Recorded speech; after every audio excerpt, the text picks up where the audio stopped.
live. iPod, this is crazy, huh? Alright. Tell all my followers.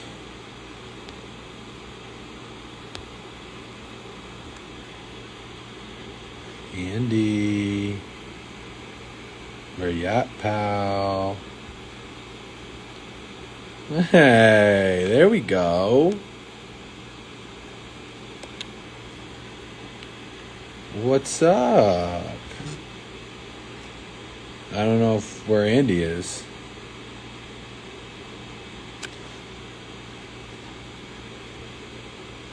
One minute. We got Andy in 1 minute, guys.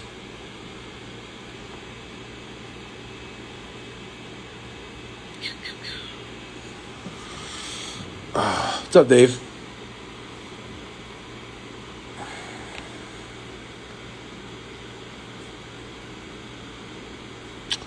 Andy, where you at, pal? Really messing up the intro of this episode, huh? Alright, well, there he is.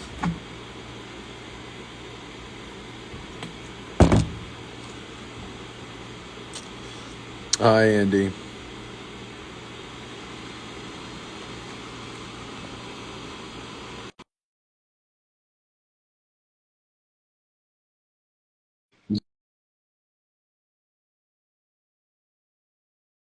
Just been talking to myself. Come on. Hey, He might be. what's up? What's up, pal? Oh, you know, it's a beautiful There we go. day down here in Florida. What's the temperature up there? What's going on? That's outstanding. Outstanding. You know what? It's 55 degrees out in New Jersey, so I don't want to hear it. 82. I don't want to hear it. We're having a good time up here. 55 degrees. Hi, Laura. I mean, it was 7 on Saturday, so I'll take anything. Yep. What's up, Laura? Yeah. Laura, we got to have you on one day. But yeah, it was 7 degrees on Saturday up here. I don't know why we live up here. It's stupid. You won't get cold when you're It's training fucking into your stupid. biceps. Yeah, I know. Tell me about it. Yeah.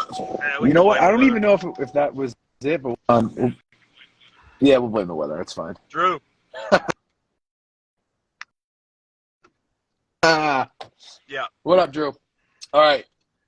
We got to do it. We got to do it the right way. It is the State of the Union, episode 15. No, not to be. Definitely not that one. What's up, Andre? This is the State of the Union, sponsored by BCB Training Systems, Go Hard Barbell, and Wicked Wolf Beard Co.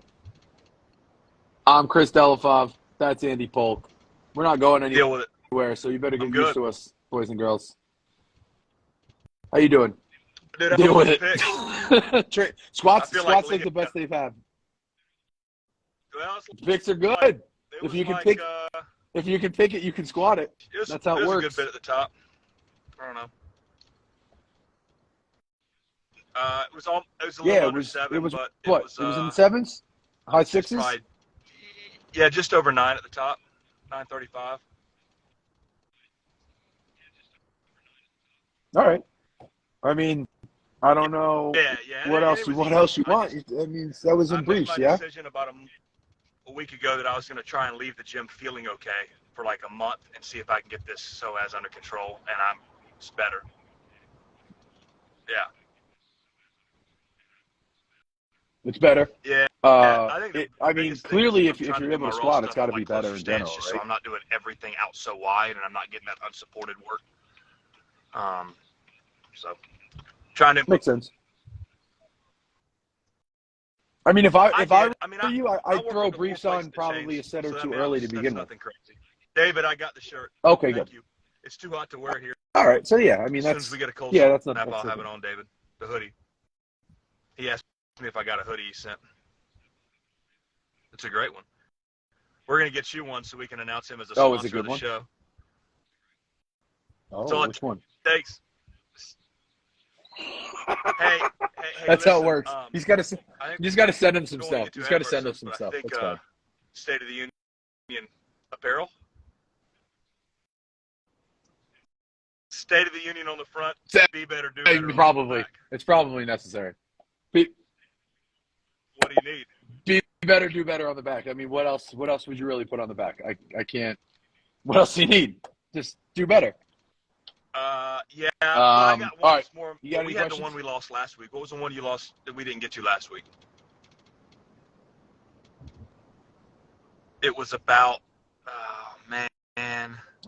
It was a training question. It was a good one. Let's do that. So, well, I got a training question. So, let's do that one, and then if anyone remembers what that question was, please remind us, because I don't. The question that I got was, how many since you're such a big box squat proponent, how many free squats do you recommend go first, I gotta going into a meet? At Wawa. Which I thought was a good question. We need sponsorship. Go ahead. So for me, I think it's person dependent. Yes, it was training alone. I think it was how to adjust training for training alone. So we will get to that one. Okay. So the big deal with box squatting for me we'll touch that. We'll touch that in a second. I'm not gonna totally. We got loyal fans, by the way. Loyal fans. David's like Jamie on the Joe Rogan podcast, so we're gonna have David on too. No. So the deal with box squats for me. I love it. We got to have him on then. Box squats are going to make you stronger, and that's what training is about. Training is about making you stronger. So if you're not, and the other positives of box squats, obviously, and we can go into depth. You're always hitting. You're always going to be able to hit a controlled depth. I think they're safer. I know you don't like this one, but you can squat more often if you box squat. The recovery is going to be higher. If you're going to squat twice a week, you need to box squat. You can't free squat twice a week, especially if you're doing it heavy. And I think it teaches you how to load the briefs correctly, because you have to push back and out and actually sit on the box. And since we're talking about box squatting, learn how to box squat. There's a lot of bad ones out there. Out and back, and don't crash the box, and don't rock on the box. You can roll your hips on the box, but you don't. When the bar hits the box, the bar stays in the same spot, and then you stand back up. So for me, I take very few free squats. I will take free squats when I put full gear on. I have not taken any box squats in full gear. So for me, it's going to be like every fourth or fifth week when I'm, for about the last 20 weeks, and then about every other week for about the last 10. So I would say maybe, and then Circumax is 3 weeks, and I don't take anything. I will take one free squat in Circumax, but I probably do less than 20 reps between meets free squat that actually matter. That's just the way that I do it. I don't personally find it that necessary. I could be a little bit better at free squatting, so I'm going to free squat a little.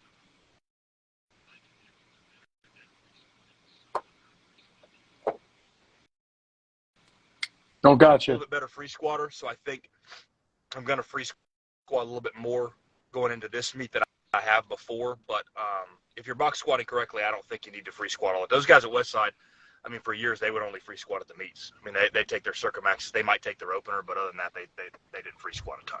So I think it depends, certainly, but for me, I like to stay on the box as much as possible because I like to build strength as much as possible, and I think that helps me do so.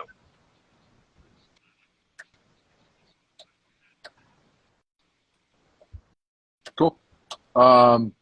So to start, definitely is lifter dependent.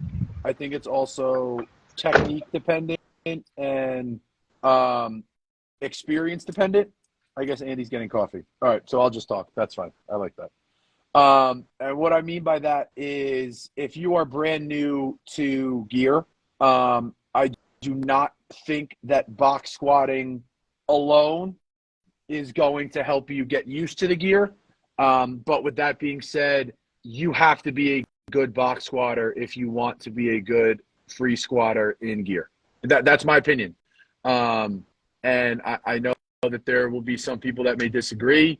But if you were to kind of zoom out and look at, and in my opinion, the better squatters or heavier squatters across the weight classes, you'll see that a majority of them, if not all of them, are free squatting. Okay, that's one. Two, kind of like what Andy said, it's really going to depend on where you are in your training. If you are nowhere near a meet, in my opinion, you should be on a box every week.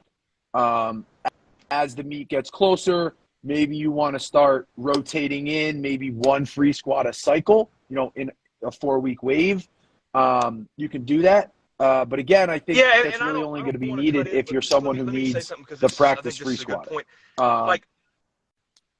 This is where coaching, if you're coaching lifters, and this is where talking and communicating with your coach, and this is like, you don't need to write 12 and 13 week cycles.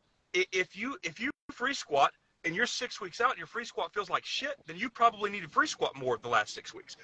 If you free squat 8 weeks out and you feel great and your free squat feels perfect, then maybe you can get away with being a little bit more recovered in box squatting leading into the meet.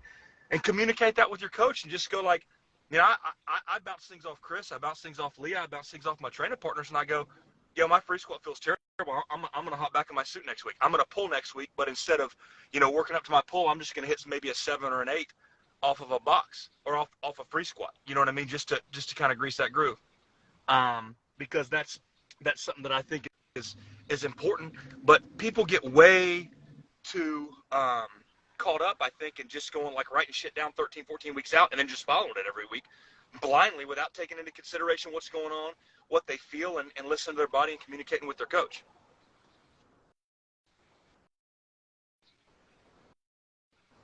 I think that has to do a lot with coaches. And, we keep coming back to that topic, but I feel like it needs to be said. If you're not communicating with your coach, your coach isn't communicating with you, then what are you paying them for? Right. Coach is coach. He's a programmer. And coach is coach. Coach is coach.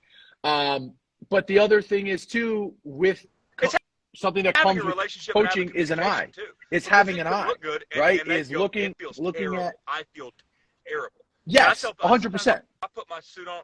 I'm like, I got no idea where I'm at. You're saying 3, and I think I'm at 1. And so what's up, Emily? Sorry.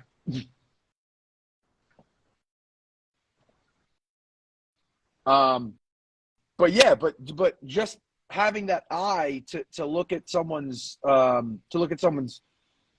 squat, their video, and say, hey man, hey, you gotta be sitting back harder, you gotta be spreading harder, you gotta be doing A, B, and C, or hey, you gotta get more comfortable in the hole, you gotta get used to that load at the bottom. It really is going to depend on the lifter, which is where this conversation started. It's going to be lifter dependent. It's going to be something that is going to be dependent on, like we said, where you are in your programming. But with all of that being said, you should still be box squatting, in my opinion. Again, people may disagree, but I will say that lifters whose box squats look like their free squats are going to be a more proficient squatter. Now, why? Because if they're able to make their free squat look like their box squat, then their box squat is a practice movement. It's making them stronger. It is practice. It is harder. It's 100% harder to free squat correctly. To box squat correctly. The ball on a board, then yeah. But do a pin press at your chest and pause it at your chest and let the weight dissipate into the pins, and then actually pause that bench press, and I promise you your pause bench press will be higher because the energy of the bar will dissipate in your body and thus be allowed to be pushed back in the barbell. The energy on your body will allow you to, and your body is going to go into the box, and then you're going to have to stand back up, which is totally different. That's exactly right. That's the whole point of box squatting. Generate speed. You got to generate power. You got to generate. That's it. It's getting your hips stronger. It's getting your hips stronger in a position that you are going to be using while you are competing, right? So the biggest thing that I push is making lifts look pretty. All right, why? Because if your box squat looks like shit, what's going to happen when you pull that box?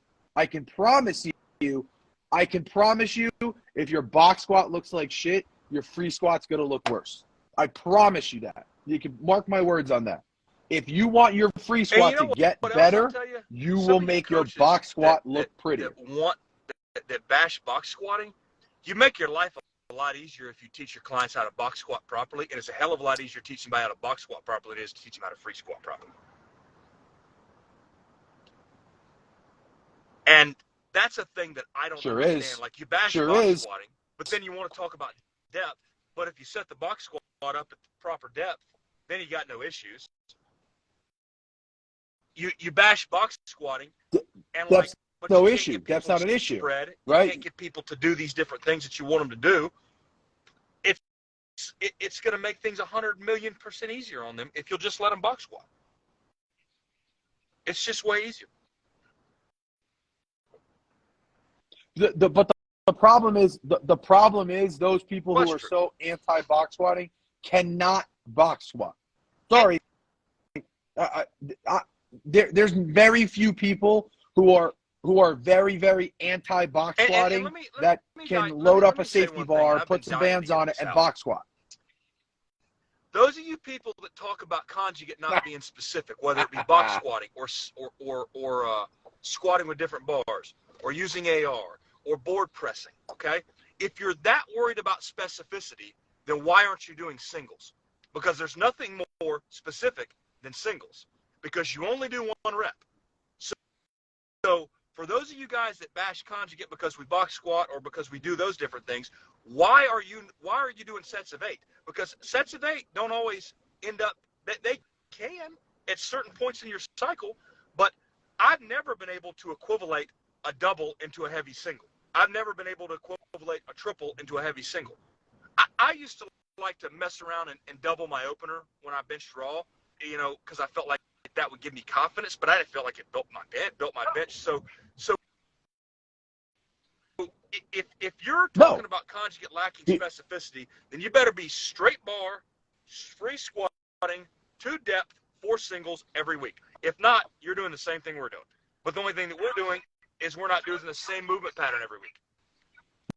You're doing the same thing. You're doing the same thing we're doing, but worse, because you're crushing your joints with straight bar straight weight every week. Your CNS is not recovering properly because you're handling 90-95% every week, and with the same thing, and you're not overloading. You're never changing the length of your spine, so you're never training your core with the GCB. You're never training, the getting forward portion and having to get up underneath the bar with the SSB. You're never, combining both those things with a spider bar.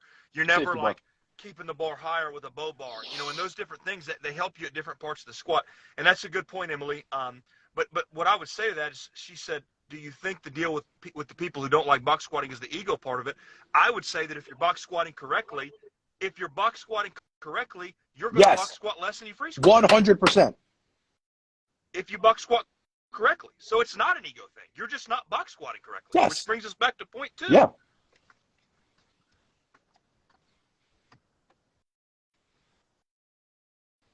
I mean, I think that the hate of box squatting comes in, and the hate of specialty bars comes in because of the ego, right? If you're a 700-pound squatter, right, whatever, if you throw a safety bar on with chains to a box, you are not going to be squatting anywhere near 700 pounds. Like Andy said, if you box squatting correctly, it's harder, right? So a lot of people don't want to, if they're used to putting 6, 7, 8 plates on the bar and they're box squatting, okay. and it's only 4, 5, you 6, got more right? training They're going to effect get a with little less butt wear and hurt. tear on your body. Why would that be a bad thing? It's okay. Exactly. You're pushing different movement patterns. You're pushing different resistance, and you're generating speed, in my opinion, and strength at different parts of the movement. And that's why I push it hard to all my lifters. Mike's doing the Hellbent meet next month, right? He's free squatted twice since, I want to say, since like August. He free squatted, looked real fucking good. And I asked him, I was like, I think the last time I had him free squat was a reverse band, right? Because that's really the only time I'll throw in a free squat during not during a prep, is to throw a reverse band just to get that overload. But we said to him, I was like, when's the last time you free squat, or how many free squats have you taken in the last 6 months? It was 2. The answer was 2. And his free squat looks exponentially better. Why? Because we fixed his box squat.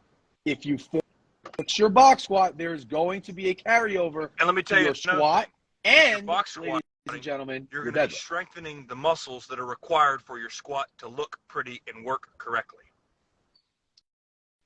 And if you use specialty bars, you'll be doing the same thing. Correct.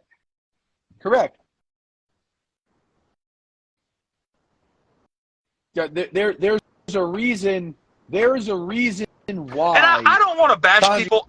It's been Dan around Bell's for one so of my long. best friends. And again, Dan's one of my best friends. He's one of your really good friends. I do sometimes. And Dan doesn't do specialty bar stuff. I mean, every once in a while, I guess I'll put a safety bar on there and squat like 1,015 because, God, I don't know, because he's Dan Bell. He does whatever he wants, literally. But, Dan also, I have a little bit of idea how Dan trains, and Dan, he doesn't beat himself to death every week. He gets away from it. He does different stuff. He deloads. He's very, very, very particular about making sure that he is recovered. He's sharp. He doesn't just go in there and do a set of 5 1 week and then set of 5 another week, set of 5, and then wave down. It's a very well thought.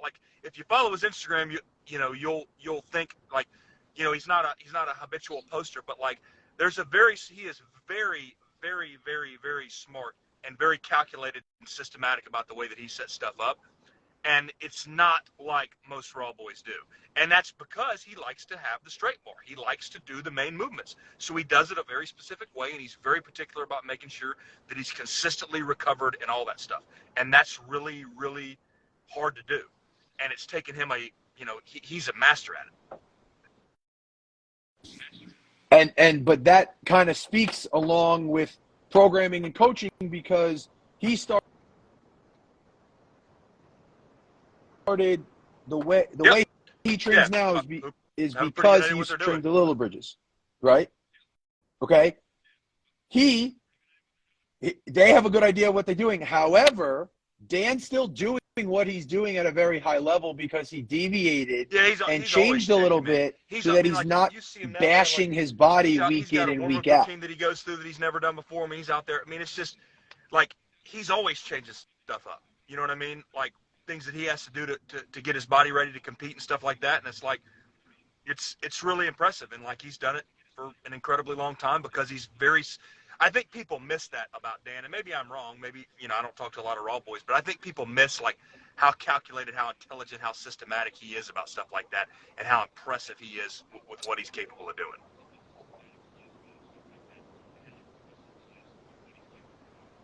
Yeah, when you can do it at a very high level for a long period of time, that says something about not only you as a lifter, but also you as a, if you do your own programming, you as a programmer, you as a coach, right? Because not only are you able to make gains and get stronger and peak correctly and do all that stuff, but you also are able to prolong what you're doing, right? You're not one of these flash in the pan guys who put up, 3 or 4 big That's right. totals over 2 years, Yeah, and Dan then like they're gone. You never hear about them again, 2011 or 12. right? That's And not he's just been ripping Dan. off 2,200-pound raw totals ever since. Yeah, so we're talking about 10 years of 2,200 raw It's like totals, where when he started 5 years ago, he's 6 probably years had ago, a that was top fucking 10 unheard of. all-time total every year for 10 years. Think about that. And if he felt like putting the gear on, he'd make a run at 3,000. Probably. 100%.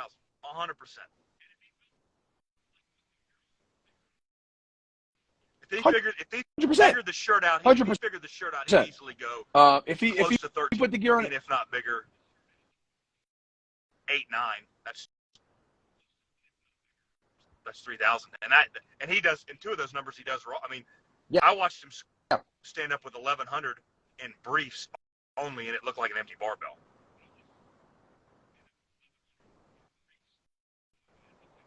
Yeah.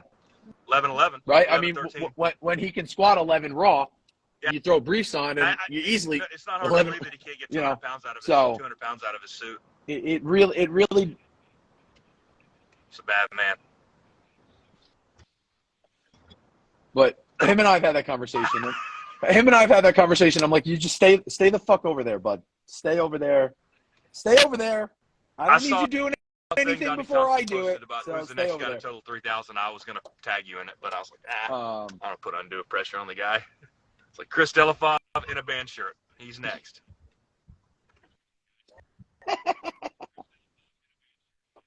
Yeah. Well, you got to figure out. It didn't take me long. Got to figure out this I first. had 2 weeks where it wasn't terrible, and then the 3rd week it was pretty brutal.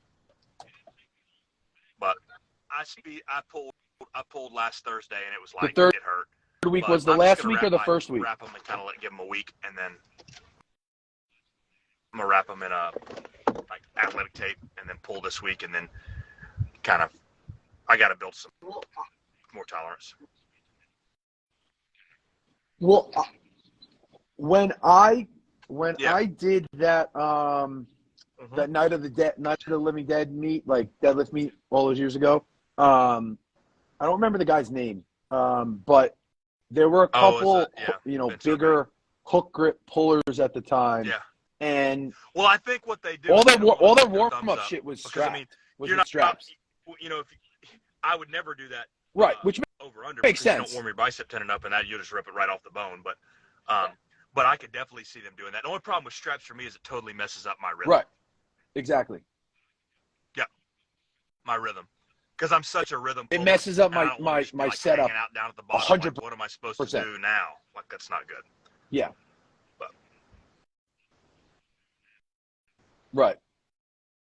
So that I have a feeling that's going to be obviously like the pain in the thumb, pain, whatever, is going to be, I think, the biggest challenge. But I think the positioning at the bottom is going to change, and my setup is going to change a little bit. And I have a feeling that's maybe a bigger, the positive for you though is like you will have not pulled for a while to get over with. Can ease your way back into it. Like I kind of hopped into it and pulled 655 plus bands the first time I did it. So you're going to have a little bit of gradual build up, which would be nice. Right. Well, I know the one thing that I'm definitely going to do is I'm definitely going to start pushing my double overhand. I don't know. And maybe someone who can speak on this. I think the deal with I don't know if that's if there's a carryover. How much you can withstand the pain. Yeah, like your hands are big enough to hook it in there. It's like, if you can withstand the pain, that bar don't move. And if the bar don't move, you ain't dropping it. Like I've had the bar roll, and then once you get to the bottom, like as long as you got your finger over your thumb, like it ain't coming out. It hurts like hell, but it ain't coming out.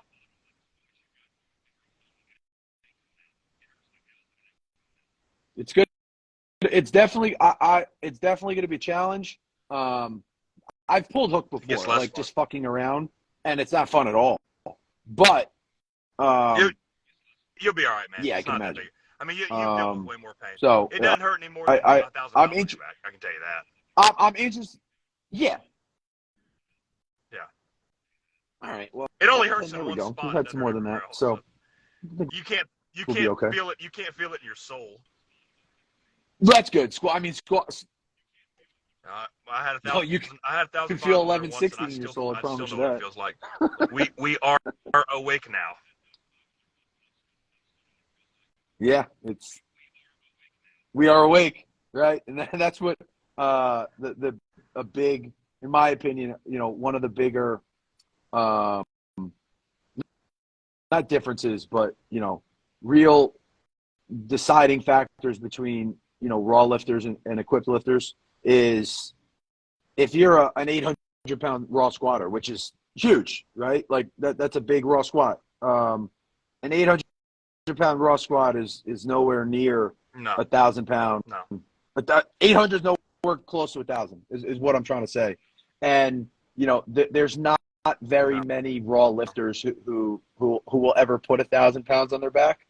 And I think that's one of, or hold, 700, 800 pounds over their face. That's a big number. It's oh my God, insane. not 800, 900,000 pound raw squatters. That's all fucking crazy, right? And I'm not taking anything away from that. You are driving the spaceship. You are piloting the spaceship. Correct. You are not in control. At best, you're in control, but you are and it's a totally different. You have to come to totally different terms with yourself before you pick that way.